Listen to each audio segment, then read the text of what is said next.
Hello, welcome to another piano lesson with Richard Yang. Today I'm going to cover, I don't know how to pronounce this, I think it's called Euterpe. Might be right, might be wrong, I don't know. From Guilty Crown, arranged by Animenz. So in the video description below, you'll find a link to my video performance as well as the sheet music store to get the sheet music. However, I have to state that for this one, I used the earlier version from Animenz. So this matches his recording. The one on his sheet music store, it's slightly changed in some sections. So in this case, I'm gonna use the follow the original score, which matches his recording. Okay, so this is in the beginning. It sounds fairly simple. It starts out pretty simple, and later on you get some like a weird timing scale thing, and then later on you have a whole lot of very fast octaves. So it can be deceptive in terms of difficulty. It's I consider this at least the octave section is pretty difficult because it's really fast. So I will probably spend more time on that. The beginning I'll just play through very, very simple. So so just simply count, right? 1, 2, 3. So on the G, I change pedal while holding the left hand. You can choose to play. You can choose to keep the notes. You can keep the notes or change the pedal. Your call.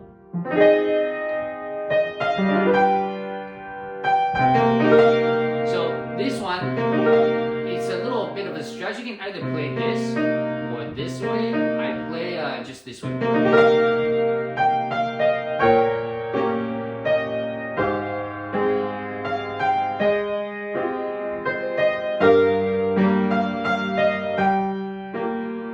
So here you can notice that whenever you can share fingers, why not, right?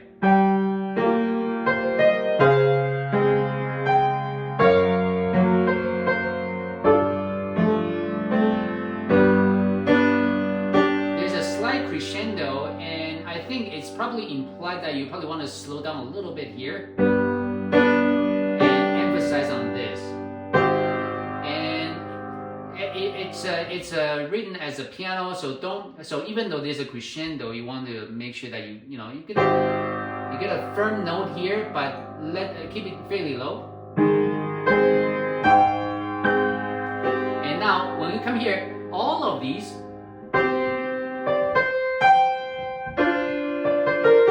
are melody. So that's the melody, right? This is just an echo. So I don't emphasize it at all on this. I just do a little quick tap on this, a light tap. So you're called, because in Animenz's video he actually plays like pretty forceful on this one. I don't know why. So.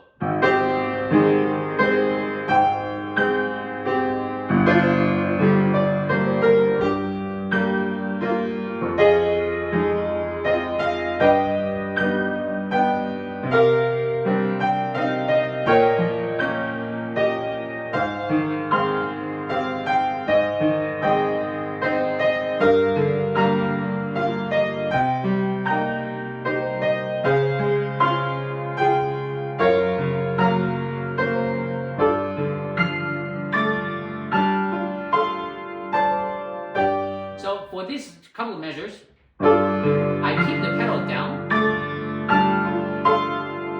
and change.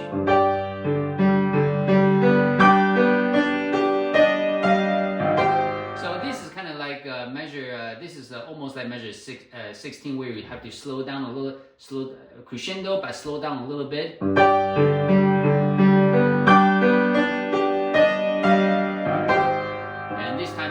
Forte, so it's a little bigger now. So now I'm at the measure 35. I'll play a little slower just so that you can see the fingering easily. But just in case you didn't know, you can on YouTube there's a function to slow down the playback.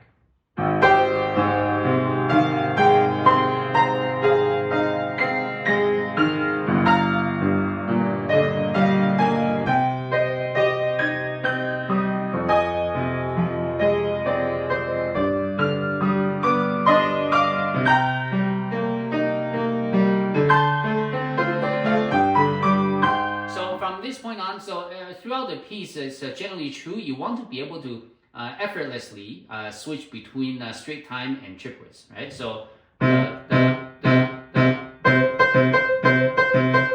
can play this, or switch hand.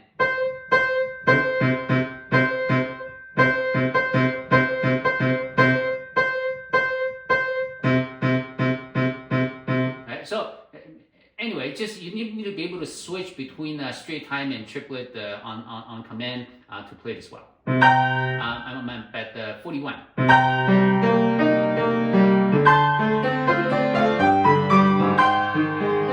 I'll do a little slower.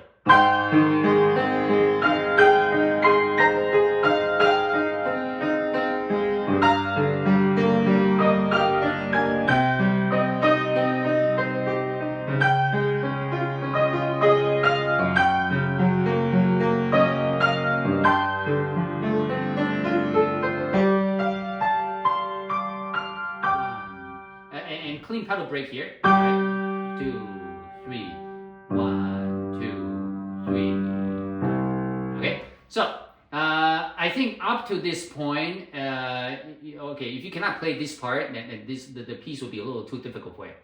But if you can, so let's continue. So so now I'm at the measure 53. So from this point on, it gets just the first difficulty bump here.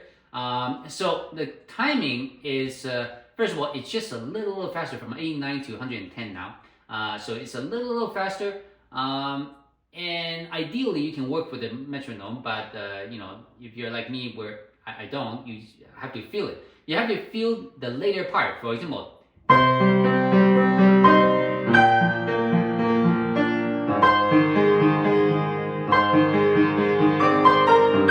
You need to remember that. Da, da, da, da, da, da. So, da, da.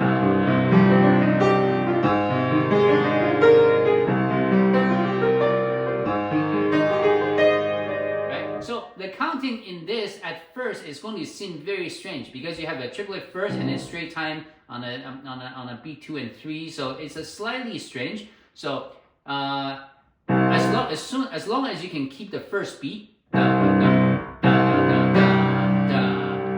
right? So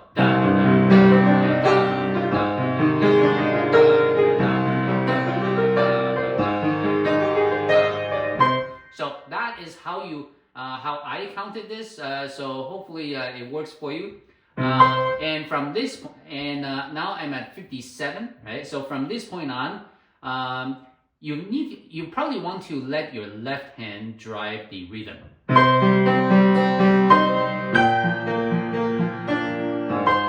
Right?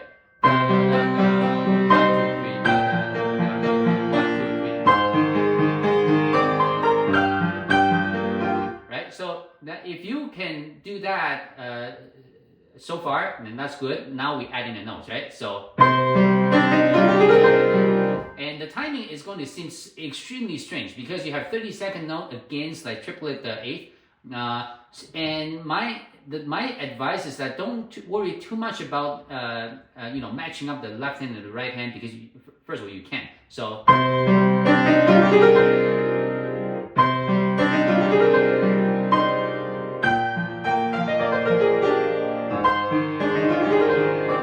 okay, so I have to give you some hope.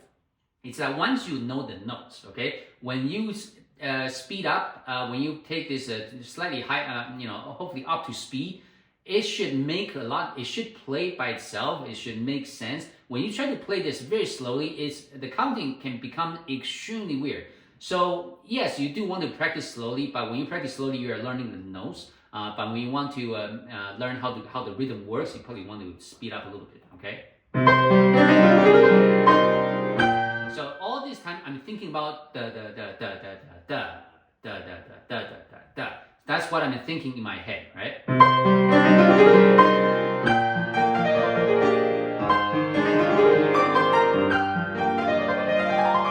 Right? So that's so in terms of fingering, right? You don't really have a choice, right?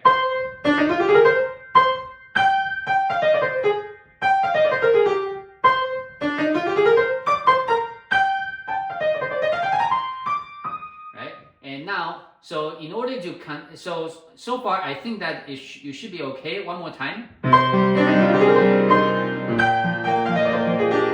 It's okay.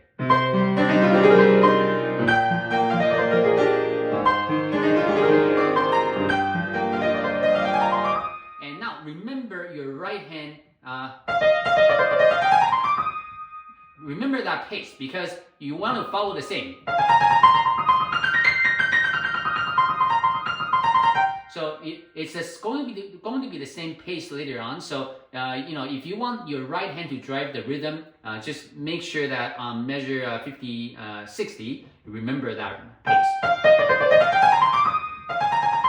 And now, so on 61, let me go through the fingering on the right hand first. So the way I do it.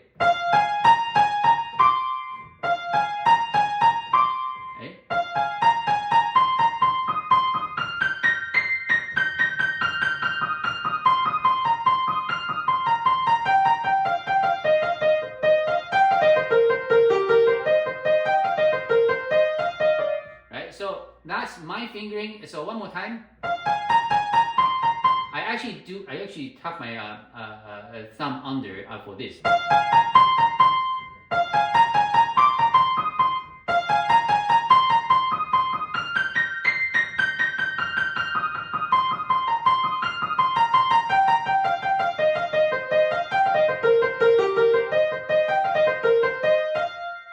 So that's my fingering. Now, left hand is pretty straightforward.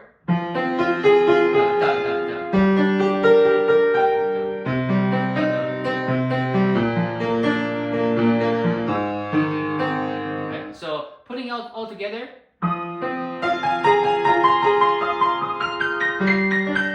So this one, you have two notes. That's straight time.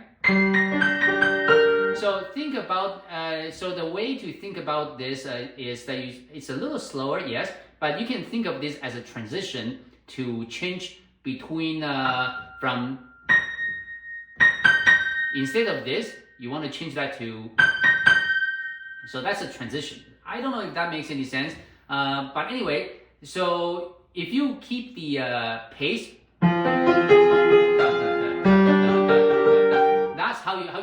that's how you keep it. So right,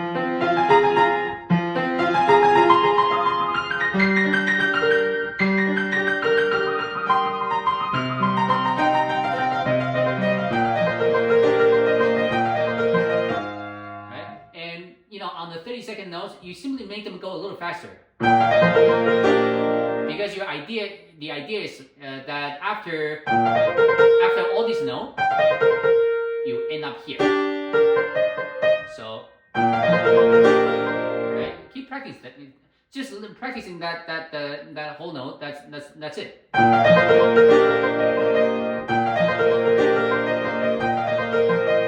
Okay. So this can seem a little strange, but after some practice, you will get used to it.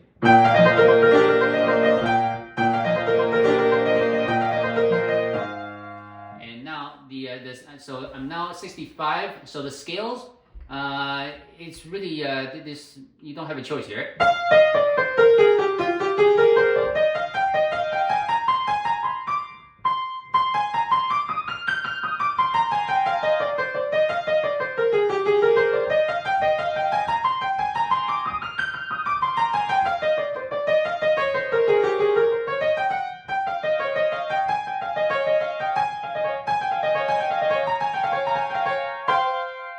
So that is the full fingering. So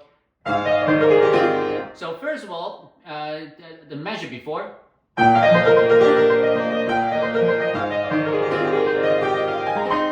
Right, you want to listen to your left hand.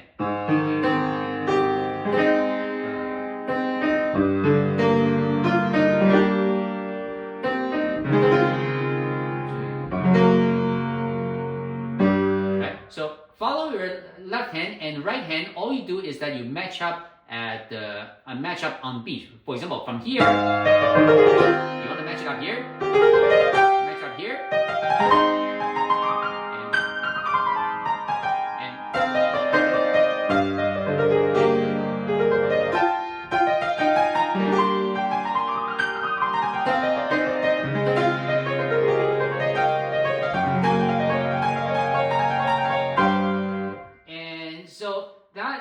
goal, because if you know your scale well, and you follow your left hand, listen to your left hand, and you'll do great. So I don't know if I can play this too slowly.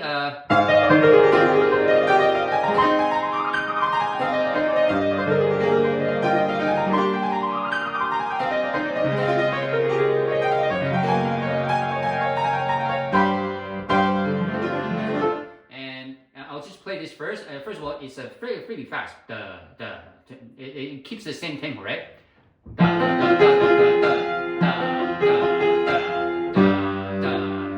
So, alright. So it goes by very fast. So, so for this part, the F is your marking on the beat.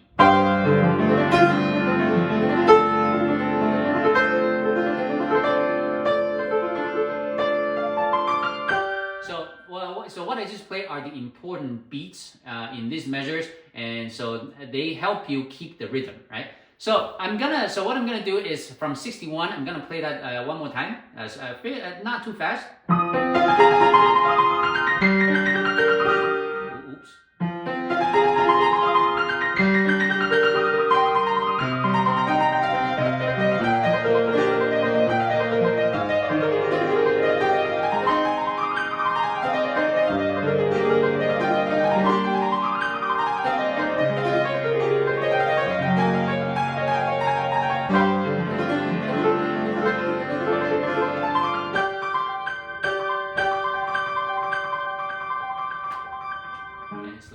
So that is how you do this section. So this took a while for me to really understand the structure. So especially at the measure 71. Right? So because it's not exactly marked on the music, so you need to know. For example, the downbeats. You know, this is a 3/4, right? Yeah. So this is a 3/4. So 1, 2, 3, 4, 1, 2, 3. 1, 2, 3, 1, 1, 2, 3. Right, so that's how you get there. And now, measure 72, there are a couple of fingering options. Right? So let's do 71 again. Because I don't think I played that slowly first.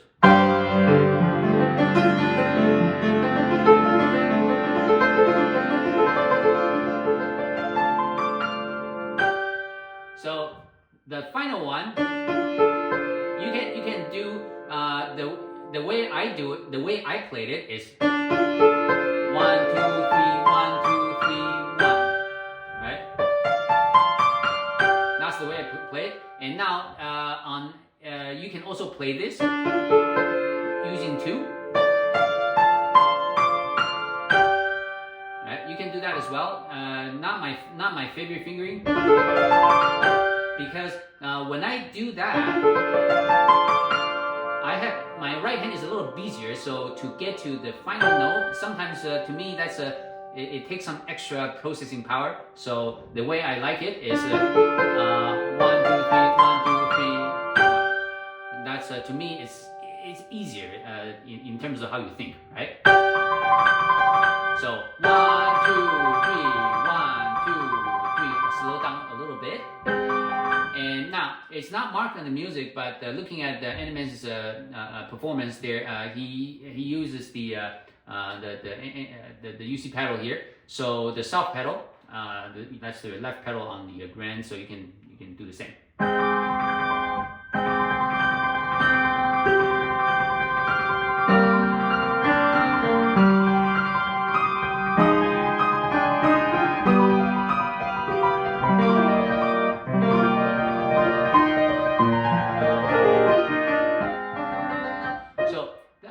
So the fingering is really straightforward. There's not much to it, right? The right hand.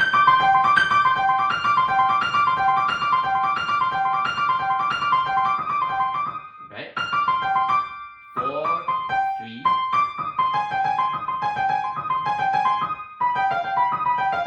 Here,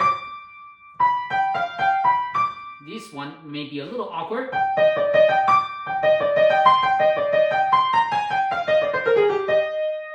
Right? And now, finally, measure 81. Right?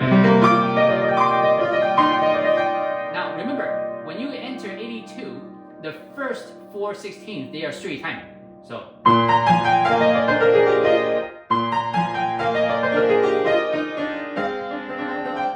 So just remember that it's not all fast.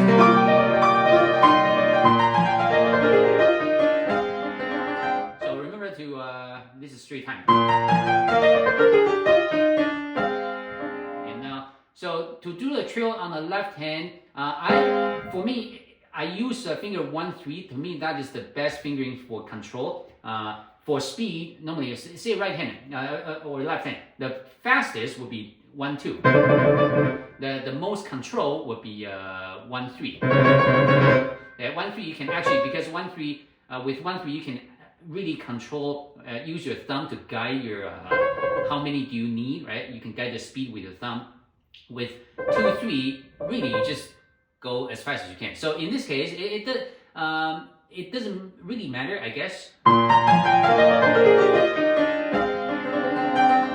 And if you can hold the A flat, that'd be good. I didn't because I have the pedal down. If I have to hold this down, it's a little more. I need a little more brain power for that, so I didn't. So and count in your head. 1, 2, 3, 1, 2.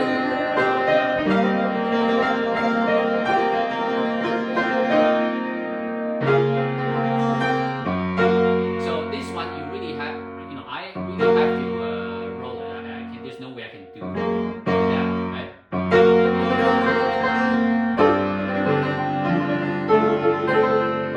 So, and for this part, right? So.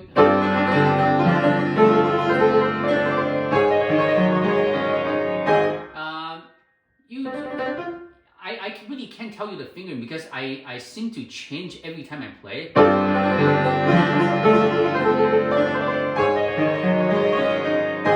Right, so just do what you can, what makes sense. Right, and I personally just play them like trills instead of 30 seconds because I counting something like this many notes, it's quite it bothers me. So. So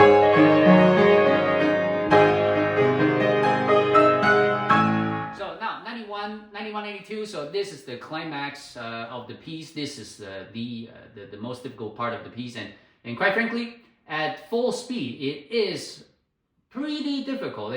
So just so that you know, for me, it took me a while for this to get into muscle memory. It's not automatic. If I'm trying to sight read this stuff, I cannot play nearly as fast. So I had to wait until muscle memory kicks in. So let's go from 92 just to show you what it looks like when you play slowly.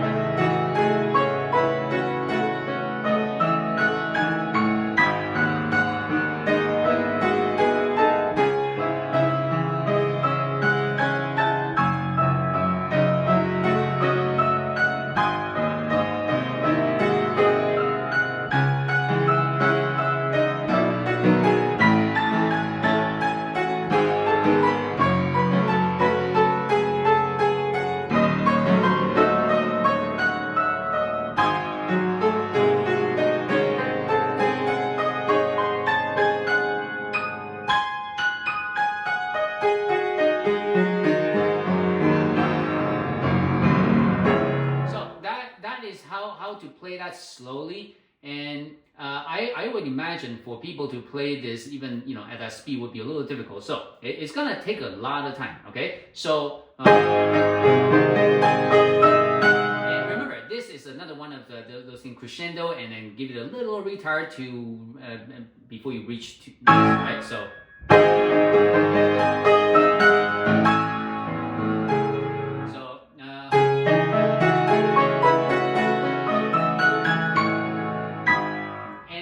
To work on this,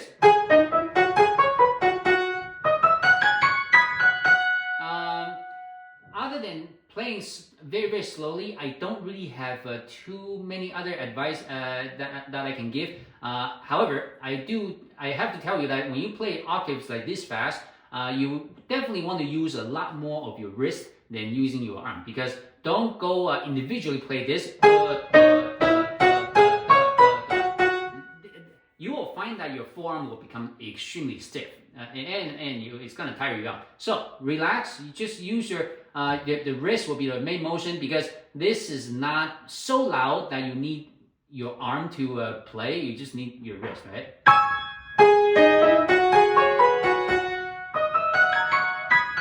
And the only tip I have for 95 is that from B to F sharp, it's a lot closer than you think. So don't go too far down. So that's the only when I played it, that's what I remember I had to tell myself.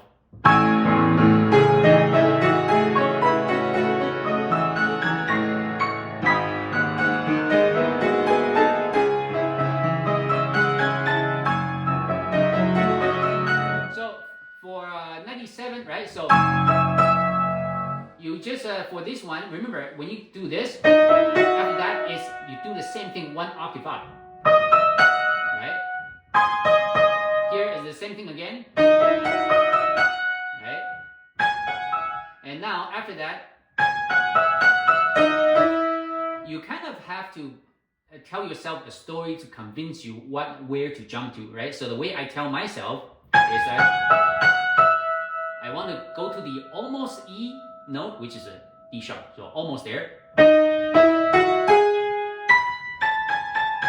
almost G sharp,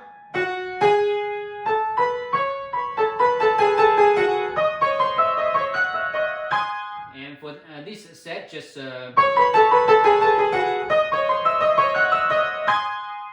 slow practice. There's no way around that. After you play a lot of pieces like these, things should become a little more natural. But regardless, whenever there are like larger jumps like this,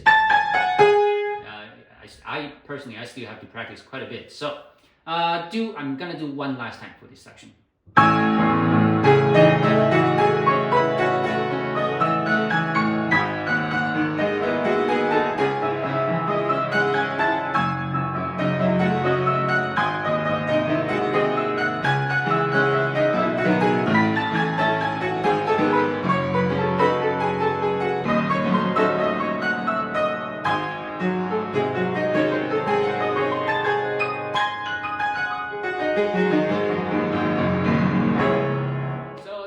How you get there. And now I'm gonna talk a little bit, just one last time, about the 101.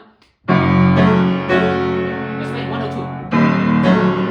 Remember, from here to here, you need to move your hand completely. It's not something that you can just cover without moving your hand. So it's remember, you need to actually move your hand to play that.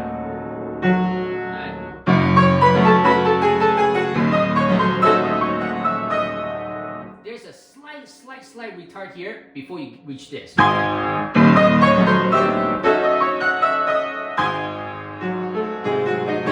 now from this point, go faster and faster, and then slow down. Okay. So for this part, you need to recognize the pattern.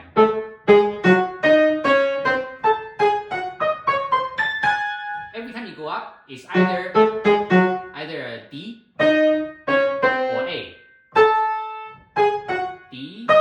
D sharp, A, D sharp, right? So that's how you remember it, right? So D sharp, A, D sharp. So you can try to, so other than the first note, you can just imagine, if you start here, you have 1,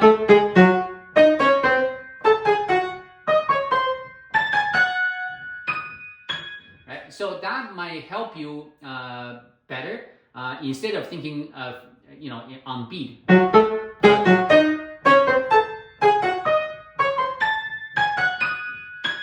This is the way I think, by the way, but for you, it might be easier to think off beat, right?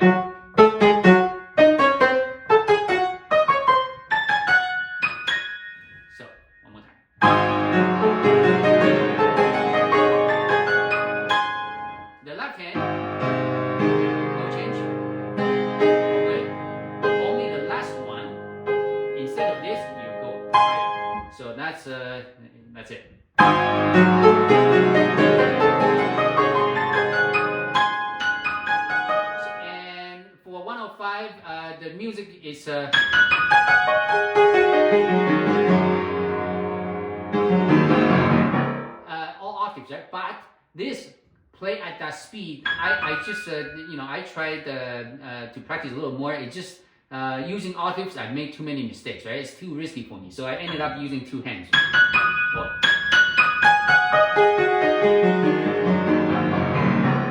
Last one.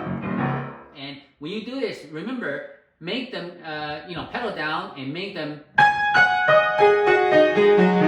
detached. You don't want to make them legato. And the problem with the legato is that you'll very easily end up with something that sounds like this. Right? It will have like breaks in between. So that's the best way to do it, I think.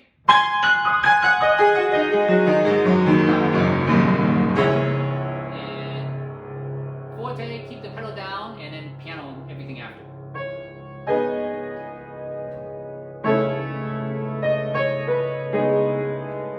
And change.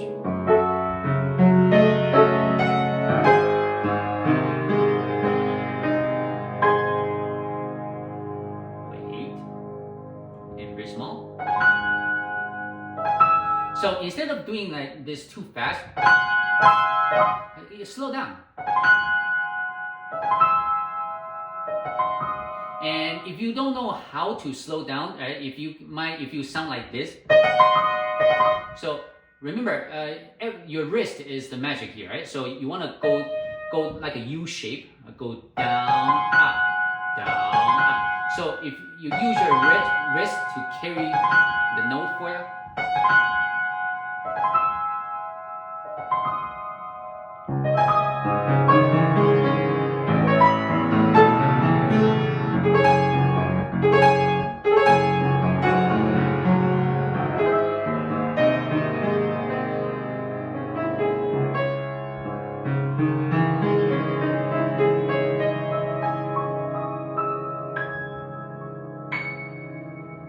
That's it. That takes you to the end. So hopefully it makes some sense. This is a little different than other Animenz pieces that I have to do a walkthrough because these octaves, there's really no good trick to talk about.